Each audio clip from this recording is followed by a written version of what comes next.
galerinha, meu nome é Bárbara, eu sou estudante de Direito e eu vim aqui nesse vídeo para falar sobre o grande Cesare Beccaria, do mundo de penal. Para quem ama penal, vou falar sobre ele. Mas antes, eu quero fazer uma pergunta.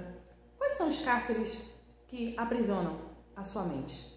E essa pergunta ela vai sempre estar sendo aqui utilizada nesse debate desse grande pensador do direito penal em tentar buscar respostas que nos levem a por que o direito penal ainda não está sendo usado da sua devida maneira. Por que ele ainda é aprisionado? Por que ele ainda não atingiu melhores resultados? Por que ele ainda aprisiona pessoas que nem sempre são o verdadeiro autor do crime?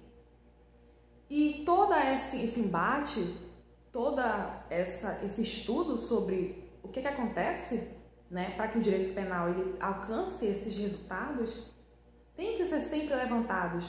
E o grande pensador Cesare Beccaria com certeza vai contribuir para essa busca, para essa resposta, porque o nosso sistema penal ainda é muito falho, muito falho. E nós, como cidadãos, temos que ter o dever de estudar mais a respeito do que acontece no nosso país, do que aflige o nosso país, do que nós podemos fazer pelo nosso país, levar a debates. Então, esses cárceres que também aprisionam a mente de vocês também aprisionam outros tipos de coisas, como, por exemplo, o sistema penal. Quando eu digo que aprisiona, é pela questão de que ele não é aproveitado de forma eficaz totalmente ou perto da totalidade. Não é. Muitas falhas, muitos defeitos, e aí depois muitas pessoas às vezes veem aquilo e simplesmente olham aquilo e não procuram buscar mais acerca daquilo. Simplesmente dizem, é um sistema penal, é assim mesmo. E eu não quero esse tipo de coisa. Eu quero poder incentivar alunos, profissionais do direito e também pessoas fora do direito que possam buscar mais esses argumentos, mais esses estudos, para a gente poder chegar naquele alicerce e dizer, a gente tem que melhorar nisso, a gente tem que ver esses pontos. Então pensa sobre essa pergunta. E agora eu vou falar sobre as frases do Cesare Beccaria. Eu vou citar algumas frases dele, antes de entrar no livro dele. E a primeira frase é a seguinte: um dos maiores travões aos delitos não é a crueldade das penas, mas a sua infalibilidade. A certeza de um castigo, mesmo moderado, causará sempre impressão mais intensa que o temor de outro mais severo, aliado à esperança da impunidade. Segunda frase do nosso amigo: quereis prevenir delitos? Fazer com que as leis sejam claras e simples. É o que eu disse ainda agora, A gente pode... Esse questionamento sempre vai estar no direito penal, sempre vai estar. O que aprisiona o direito penal para que ele seja melhor? O que aprisiona? E lendo assim, você vendo, a lei tem que ser clara e simples, você pensa em algo muito simples, não tem dificuldade nenhuma. Mas aí você entra na legislação, você vê os profissionais lá no exercício das suas profissões e você vê que não é tão simples assim. Porque o direito penal não é só o direito, ele também é política. E muitas pessoas não procuram estudar mais sobre a política que move o nosso país. A outra frase: não é a intensidade da pena que produz o maior efeito sobre o espírito humano, mas a extensão dela. Mais uma: para que uma pena produza o seu efeito, basta que o mal que ela mesma inflige exceda o bem que nasce do delito. Mais uma: nunca um juramento fez algum réu dizer a verdade. Essa também é boa para refletir. Então, eu vou falar mais um pouquinho sobre a vida do nosso amigo aqui, Cesare Beccaria. Ele, além de ter sido um jurista, ele foi também um economista, E ele veio de uma família nobre. Ele foi educado no colégio dos jesuítas, em Paris, e acabou se formando em Direito pela Universidade de Pavia.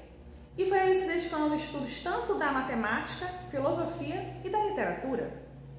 Então, ele fez esse livro dos delitos e das penas, não só baseado no que ele sabe sobre o direito, ele também recorreu a outros estudos, a outras fontes. ele foi um dos fundadores da Sociedade Literária formada em Milão, que inclusive trabalhava a questão dos princípios da filosofia francesa. Então ele trabalhava também ali na questão da moral, dos princípios, do que leva também ao entendimento de vários assuntos, como a política, né, a cultura, né? E isso, todos esses entendimentos, todos esses conhecimentos estão, né, nas pontas das páginas desse livro, que a gente vai falar daqui a pouco. Ele também trabalhou na redação do jornal de Café na Itália para divulgar essas novas ideias. Ele também foi catedrático na economia na Escola Palatina de Milão. Inclusive, ele foi nomeado conselheiro econômico de Milão. Para você ter uma ideia como esse cara era esperto, era inteligente e ia atrás de conhecimento. Né? Porque conhecimento não cai do céu. Conhecimento não é dado ali no óbvio, né? É muito fácil assistir um jornal e achar que você sabe das coisas que está acontecendo. O difícil é você ir atrás das matérias que fundamentam tudo aquilo, é você buscar as bases, as matérias que estão auxiliando aquilo e trazer para uma nova extensão de realidade, que de fato diz o que está acontecendo. É aquele ditado que é muito fácil, desconfie. E aí ele escreveu em 1764 o livro aqui que eu apresentei para vocês, dos delitos e das penas, influenciados pelos filósofos Montesquieu, Diderot, Rousseau e Buffon. Se colocava contra a tradição jurídica e invocava a razão e o sentimento. Olha aí, né? Contra os ideais da época, né? Aquele famoso se diz fora do padrão, né? Ele atacava a violência e a arbitrariedade da justiça. Perdão fui falar muito rápido, né? Posicionava-se contra a pena de morte, defendendo a proporcionalidade entre uma prisão e um crime. Então ele não era aquele indivíduo que era da área de penal antigamente e falava pena de morte, corte a cabeça. Não, ele não era esse tipo de pessoa. Ele tratava todos como igual. Ele não achava que ninguém estava abaixo de ninguém.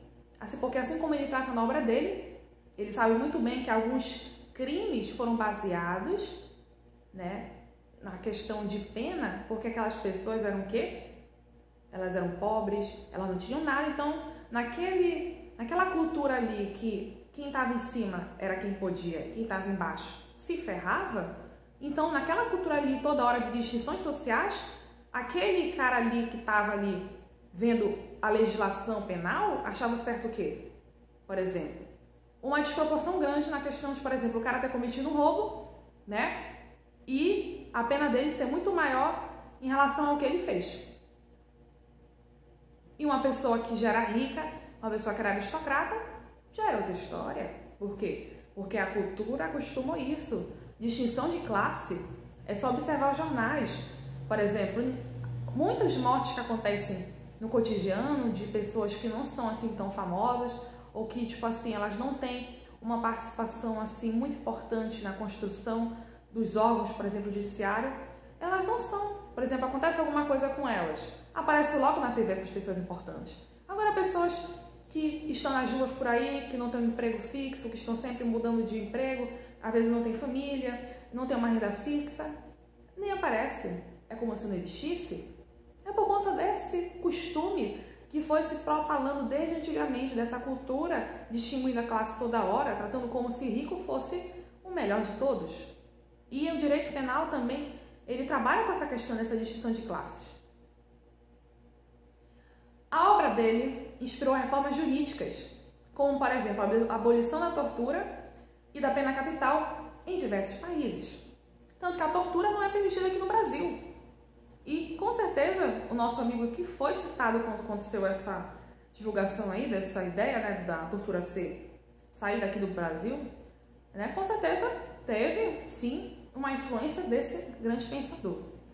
Então, agora eu vou começar a destrinchar um pouco a obra dele, para que todos possam entender, né, e como ele é importante para a construção do pensamento da pessoa do direito, que ela sempre esteja pensando não só no presente das obras jurídicas, da segurança jurídica, mas no futuro, no que aquilo pode acarretar. Aquela simples palavra ali na lei pode levá-la no futuro. Quantas pessoas podem sofrer por uma lei, por exemplo, que não é tão clara? Quantas pessoas podem sofrer por aquilo? Aí mora a grande questão. Então, continuando. Aqui diz o seguinte, na página, no prefácio ainda, né? Prende-se o famoso opúsculo de Cesare Bonessana, Marquês de Beccaria, ao movimento filosófico humanitário da segunda metade do século XVIII.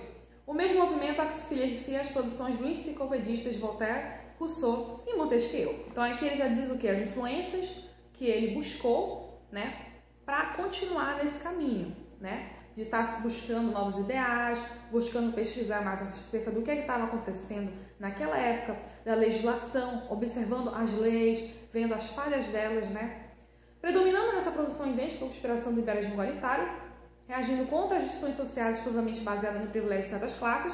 Assim se manifestava uma nova orientação das inteligências cultas, conduzindo-as a sugerir modificações na ordem política e na administração do Estado.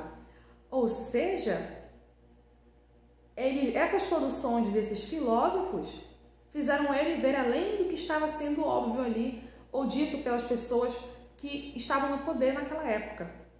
Ou seja, olhar o famoso coração, só que aqui nesse sentido seria olhar a verdade, e a verdade está no coração, nossos corações. E aqui ela é disfarçada. Ou seja, quando eu digo coração, eu digo que os órgãos que estavam responsáveis pelo direito penal, pelas leis, né, os corações deles sabiam da verdade. Sabiam o que estava acontecendo ali. Sabiam o que aquela cultura estava introduzindo no sistema penal. Mas ela nem sempre falava a verdade. Ela tratava aquilo como se fosse algo normal. Um pobre ser esculachado, um pobre ser torturado. Ela tratava aquilo como algo normal. Mas no fundo sabia que aquilo era errado. E o pior são as pessoas que acham que aquilo não é errado, porque cresceram com base em pessoas que sempre foram adeptas à violência e tratam aquilo como se fosse um direito deles fazer aquilo com os outros. O que é mais assustador ainda.